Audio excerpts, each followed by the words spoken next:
Hi, I'm David with Arizona MMC, Arizona's premier medical marijuana certification office. Today I'm out at Tempe Town Lake next to Arizona State University, which is appropriate for part of the agenda I wanted to discuss. Anyway, I have the agenda here for the Arizona Medical Marijuana 2012 March update.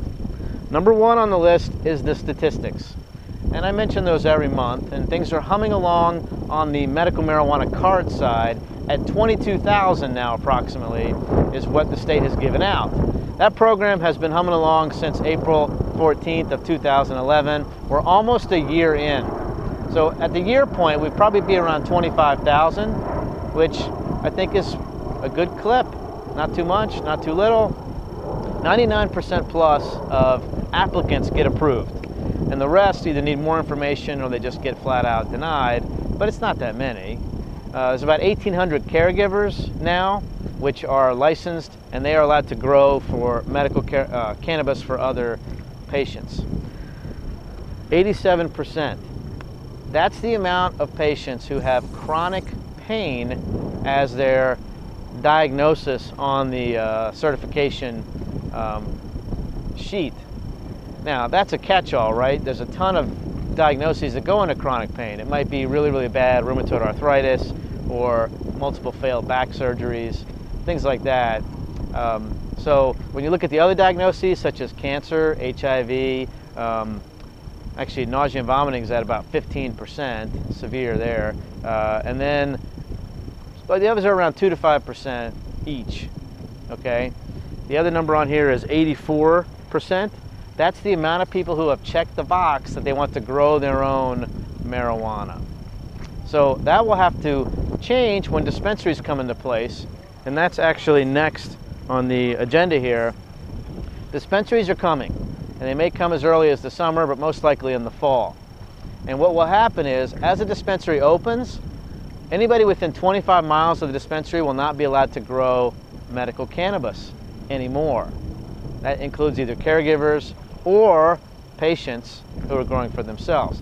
There are these compassion clubs in town that have popped up where people pay a fee and they go in and they can trade marijuana between patients, and I think that fits within the guidelines, but they won't be able to grow at those locations anymore.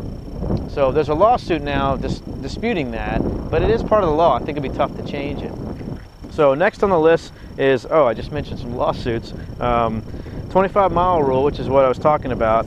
The other one is a lawsuit against the state disputing the medical director part. It was never part of the official law that you had to have a medical director at these various dispensaries. But that was put in as part of the regulations by the Arizona Department of Health Services. And that person would help to educate patients, deal with clinical issues, questions that patients have about the clinical qualities of the medical cannabis. And a compassion club has come out, they're filing for a dispensary, and they've disputed whether or not that's necessary. So that'll work its way through the system. We'll see what happens. Campus. I'm at Arizona State University campus, real close to it right now. There was a new law passed that medical marijuana is forbidden from state-funded universities and colleges. Now, if you're a university like ASU, you get federal funding, and you need that. You're the largest university in the country, right? Over 40-some thousand students. So they need that funding. So marijuana is federally illegal, so if they let people smoke and maintain or possess medical cannabis, even though that's legal in the state, they say that it puts them at risk. And I don't know that I disagree with that. I think that that's a valid concern. So they passed the law, and now it's up in arms about some groups that are against that. They think, well, where does it end? But I don't know that personally I can't disagree with them. I love Arizona State, and I think they have a right to be concerned. Any university would, who's relying on federal funding, especially in these recessionary times. So last on the agenda here is 33% off. That's the discount that Arizona MMC is offering now for renewal. We're coming up on a year, right? So people need renewals of their cards. They only last for 1 year. It's a whole new process. meaning that you have to get a new picture taken, you have to submit online to the state, the doctor has to look at you in person and review your medical records. We offer that for one fee and then 33% off of the regular fee. All that is included. We'll get your medical records for free too. All that's online. You can book your appointment and fill out your medical record release. So check us out at ArizonaMMC.com. Lots of information, very active blog that I maintain on there. You can call the office today at 480-252-3799 to make your appointment, or just make it online. It's all there. I'm David with Arizona MMC. Have a great evening.